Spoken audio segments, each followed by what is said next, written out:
দুদিন পূৰ্বে অখিল গগৈক পাগল আখ্যা দিছিল বদৰুদ্দিন আজমলে। এই বিশেষ অনুষ্ঠানত অংশগ্ৰহণ কৰি সাংবাদিকৰ সন্মুখত অখিল গগৈৰ দৰে পাগলৰ কথা এই ৰাতি 12 বজাত সোধে নেকি বুলি কৈ সাংবাদিকক প্ৰশ্ন কৰিছিল বদৰুদ্দিন আজমলে। রাতে 1টা বাজে আপনারা এই অখিল গগৈর কথা আর কোনো ভাল মানুষ পাওয়া নাই। ভাল মানুষের নাম লো জুবিন গর্গর নাম লইছে, ভাল লইছে। আপনি গরু গগৈর কথা কইছে আমি কয় নাকি? আমি কে নাম তার আমসুর রেজাউলের কথা কইছে আমি পেয়া পাইছি। এই যে পাগল, পাগলে কি খায় না আর ছাগলে কি খায় না। তাৰ পিছতেই আজি বিলাসীপাৰাত ৰাইজৰ দলৰ বিশাল নিৰ্বাচনী সভাত অংশ লৈ AIUDF প্ৰধান তথা মৌলানা বদৰুদ্দিন আজমল প্ৰসংগত অখিল গগৈৰ বিস্ফোৰক মন্তব্য। বদৰুদ্দিন আজমলৰ গালিক মই আশীৰ্বাদ হিচাপে লৈছো, মৌলানা মানুহৰ গালিক মই আশীৰ্বাদ হিচাপে গ্ৰহণ কৰিছো। মৌলানা মানুহৰ মুখত তেনেকুৱা গালি শোভা নাপায়। মানে বদৰুদ্দিন আজমল সাহেবে মোক যি ধৰণে গালি পাৰিছে এইটো মই আশীৰ্বাদ হিচাপে লৈছোঁ। তেখেত মৌলানা মানুহ নহয়, মৌলানা মানুহৰ মুখত তেনেকুৱা গালি দিবই নালাগে। সেইকাৰণে মই মৌলানা মানুহৰ যিটো গালি সেইটোক মই নিজে আশীৰ্বাদ হিচাপে লৈছোঁ। 2024 নিৰ্বাচনত পৰাজয় বৰণ কৰি আজমল শাৰীৰিক মানসিকভাৱে দুৰ্বল হৈ পৰিছে। আজমলে নিজকে মেছিয়া বুলি ভাবিছিল, অৱতাৰ বুলি ভাবে।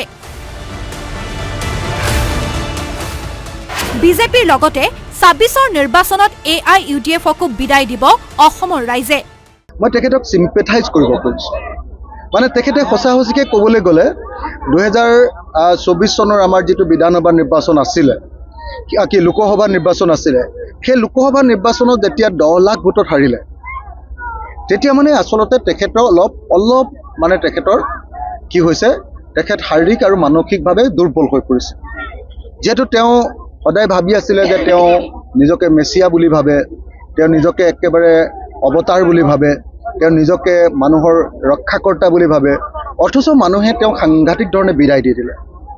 আৰু লোকসভা ইলেকশ্যনত বিদায় দিয়াই নহয়, অসমৰ মানুহে এইবাৰ সংখ্যালঘু মানুহে সংকল্প লৈছে যে তেওঁলোকে বিজেপিক যেনেকৈ বিদায় দি দিব তেনেকৈ মুছলমান ধৰ্মৰ দল AIUDFকো বিদায় দি দিব। আনহাতে আজি শিৱসাগৰত বিধায়কগৰাকীয়ে সংবাদ মাধ্যমৰ সন্মুখত মুখ্যমন্ত্ৰী ডক্টৰ হিমন্ত বিশ্ব শৰ্মাৰ বিৰুদ্ধেও সৰব হ'ল। মুখ্যমন্ত্ৰীক উভতি ধৰি অখিল গগৈয়ে ক'লে, মানুহক বুকুত সাৱটি লৈ ভাল পাওঁ, হিমন্তই নিজৰ মাকক লাঠ মাৰি দিয়ে, মই মাক চুমা খাওঁ। বিপদত পৰা মহিলাগৰাকী মাৰ সমান বয়স হ'লে তেওঁ মোৰ মা। হিমন্ত বিশ্ব শৰ্মা কেতিয়া সুধো বোলো তুমি একদিনো তোমাৰ মাক কেতিয়াও চুমা খাই পোৱা নাই নেকি?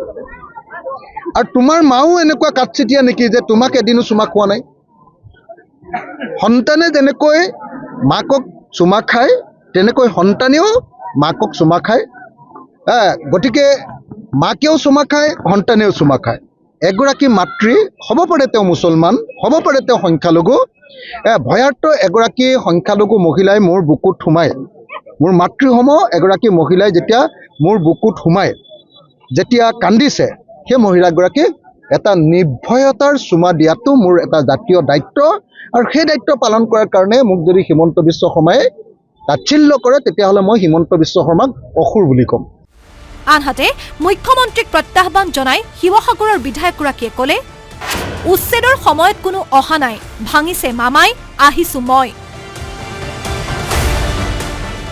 মাৰ সমান এগৰাকী মহিলাক সাৱটি চুমা খোৱাৰ বাবে বিজেপিয়ে মোৰ নাম দিলে চুমা বাবা। বিপদত পৰা মোৰ মাতৃসম এগৰাকী মহিলাক নিৰ্ভয়তাৰ এটা চুমা দিয়াটো মোৰ এটা জাতীয় দায়িত্ব। মুখ্যমন্ত্ৰীয়ে তাচ্ছিল্য কৰা কাৰ্যক অসুৰ আখ্যা অখিল গগৈৰ। ধুবুৰী উচ্ছেদৰ সময়ত কোনো অহা নাই, আহিছোঁ মই, ভাঙিছে মামাই, আহিছোঁ অখিল গগৈ। হয়নে নহয় কওক? মোৰ বাহিৰেতো কোনেও সেই সময়ত বিপদত ষ্টেণ্ড নিদিলে।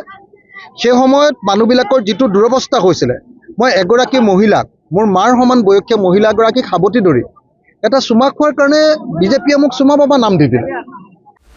শাসকীয় দলে গৌৰৱ, লুৰিণ, অখিলে ৰাজ্যৰ 23 সংখ্যালঘু অধ্যুষিত সমষ্টিত মিয়া তুষ্টিকৰণৰ ৰাজনীতি কৰি আছে বুলি মন্তব্য কৰি অহাৰ সময়তে অখিল গগৈয়ে সংখ্যালঘু অধ্যুষিত সমষ্টিত নিৰ্বাচনী প্ৰচাৰ চলাই ক'লে, ৰাতি 2:30 বজাতো মাদ্ৰাছাত মই মিটিং কৰোঁ, ৰাতি 1 পৰা 2 বজাতো মছজিদত মিটিং কৰোঁ। ৰাতি 2:30 বজাতো মই মাদ্ৰাছাত মিটিং কৰোঁ, ৰাতি 2 বজাতো বা 1 বজাতো মই মছজিদত মিটিং কৰোঁ, নামঘৰত মিটিং কৰোঁ, সত্ৰত মিটিং কৰোঁ। ধুবুৰীখন হ'ল সঁচা সঁচিকতে ক'বলৈ গ'লে অসমৰ সকলো জাতি বসবাস কৰা এখন ঠাই। ইয়াত বহুত বাংলাভাষী হিন্দু মানুহ আছে, ইয়াত বহুত বেংগলী মানুহ আছে, ইয়াত বহুত হিন্দীভাষী মানুহ আছে, ইয়াত বিলাচীপাৰা এইটো সমষ্টিতে মাৰোৱাৰী কেইদিনমানৰ আগতে ইয়াতে হেৰি হোৱা নাছিলে নেকি, বিধায়ক হৈছিলে নে নাই? গতিকে ইয়াত কোচ ৰাজবংশী মানুহ আছে।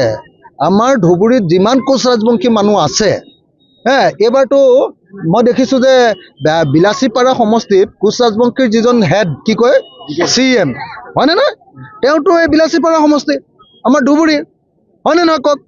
গতিকে যি মানুহে এইবিলাক কথা নাজানে আৰু যি মানুহে দিনে ৰাতিয়ে কেৱল হিন্দু মুছলমান কৰি ইলেকশ্যন জিকিম বুলি ভাবে আৰু যি মানুহৰ শেষ আশ্ৰয় কেৱল হিন্দু মুছলমান বা সাম্প্ৰদায়িকতাবাদ, সেইবিলাকে এনেকৈ এখন ঠাইত জগৰীয়া কৰে। এক প্ৰকাৰে আজিৰ দিনটোত ৰাইজৰ দলৰ নেতা তথা শিৱসাগৰৰ বিধায়কগৰাকীয়ে মুখ্যমন্ত্ৰী তথা শাসকীয় দলৰ মন্ত্ৰী বিধায়কে কৈ অহাৰ দৰে মিয়া তুষ্টিকৰণৰ ৰাজনীতিৰ প্ৰকৃত স্বৰূপ আজিৰ দিনটোত নিজৰ মুখেৰেই স্পষ্ট কৰিলে। শিৱসাগৰৰ পৰা শংকৰজ্যোতি শইকীয়া আৰু বিলাচীপাৰাৰ পৰা আমিনুল ইছলামৰ ৰিপৰ্ট, আছাম টক্স।